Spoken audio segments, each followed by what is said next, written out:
학우 여러분 안녕하십니까? 이번 주 KUTV 뉴스는 논란이 된 고려대학교 종합감사 소식을 다룹니다.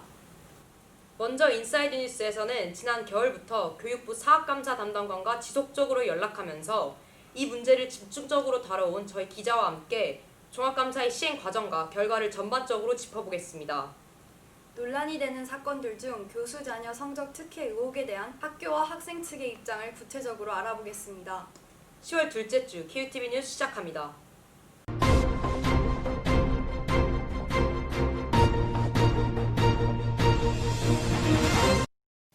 먼저 인사이드 뉴스로 시작합니다. 지난 겨울 개교 이래 처음으로 고려대학교 종합감사가 시행됐습니다. 감사 결과가 지난 9월 24일에 공개됐는데 이 감사 결과가 논란이 되고 있습니다. 종합감사의 시행 과정과 결과 전반에 대해 정연영 기자와 짚어보겠습니다. 정연영 기자 스튜디오에 나와 있습니다. 안녕하십니까? 네, 안녕하십니까?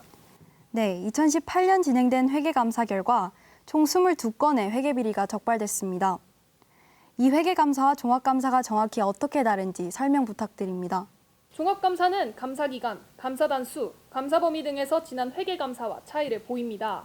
감사기간부터 살펴보면 회계감사는 8일간 진행됐고 종합감사는 10일간 진행됐습니다.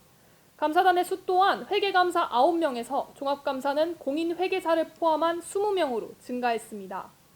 감사 범위는 회계감사 법인 및 대학 회계운영 전반에서 법인 및 대학 운영 전반으로 그 범위가 넓어졌습니다. 회계 분야뿐만 아니라 인사관리, 출석이나 성적 등 대학 운영 분야를 추가로 감사한 것입니다. 종합감사는 그 규모가 커진 것이군요. 구체적으로 종합감사는 어떻게 진행됐습니까? 2020년 1월 16일 교육부가 학교법인 고려중앙학원 및 고려대학교 종합감사 계획을 발표했습니다. 이에 따라 연세대, 홍익대에 이어 고려대학교가 세 번째로 종합감사를 받게 됐습니다.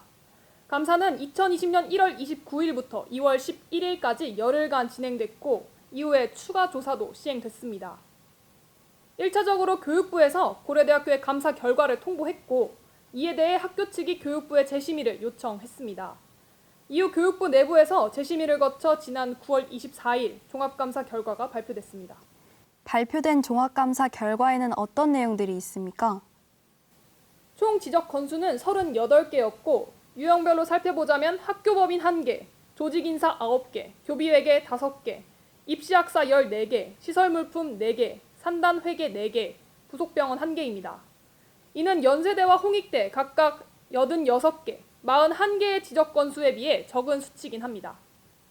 구체적으로 몇 가지만 짚어보자면 고려대학교 특정학과 소속 전임교원 중 고려대학교 해당 학과 학사학위 소지자 비율이 3분의 1을 초과한 건, 보건복지부로부터 직무와 관련하여 부당하게 금품을 수수하여 자격정지 처분을 받은 교원을 경고 처분만 하고 교원 징계위원회에 징계 의결을 요구하지 않은 건, 교내 연구비, 행정용, 산학협력단 간접비로 사용되어야 할 법인카드로 유흥업소에서 총 221차례에 걸쳐 합계 7천만 원을 결제한 건, 장학금을 수업료보다 초과하여 지급하거나 휴학 등으로 지급 대상에서 제외된 학생에게 장학금을 지급한 건 등이 있었습니다. 그리고 이 내용에 따라 중징계, 경징계, 경고, 통보, 주의 등의 처분이 각 대상자에게 내려졌고 이를 학교 측에서 이행해야 합니다. 학교 측에서 해당 처분을 이행하지 않을 때에는 어떻게 됩니까? 교육부에서 매년 이행 여부를 확인하고 이행하지 않을 때는 추가적인 불이익이 주어집니다. 이번 종합감사 결과에 대한 학교 측의 입장이 궁금한데요. 총학생회 중앙비상대책위원회에서 종합감사 결과 관련 총장 면담을 진행했다고요? 네, 그렇습니다. 9월 28일 오전 10시에 총장과의 면담이 진행됐습니다. 면담에서 학교 측은 유흥주점에서 사용한 약 7천만 원의 돈은 환수가 모두 이루어졌고 장학금 문제는 이중 수혜로 인해 환급이 제대로 이루어지지 않았다고 의견을 전달했습니다. 또한 학교 내부에서 논의했을 때 문제사항이 없다고 판단되는 교수 자녀 간의 강의 수강, 체육특기자 특별전형 부당, 대학원 입학 전형 자료 미보존 부분에 대해서는 행정소송을 진행 중이라고 했습니다. 이와 함께 학생들에게 사과의 말을 전달했다고 합니다. 학교 측은 중앙비상대책위원회에서 발표한 성명문의 요구사항에 대해 충실히 이행할 것을 약속했고 중앙비상대책위원회도 지속적인 면담을 통해 명확한 징계 이행 등을 받아낼 수 있도록 한다고 전했습니다.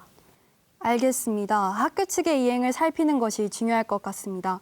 앞으로도 짚어봐야 할 부분이 있는지 확인 부탁드립니다. 네, 알겠습니다. 지금까지 고려대학교 종합감사 결과 전반에 대해 살펴봤습니다. 이번 결과에 대한 학교 측의 행동을 지켜봐야 할 것 같습니다. 뉴스 인사이드 정연영 기자였습니다. 감사합니다.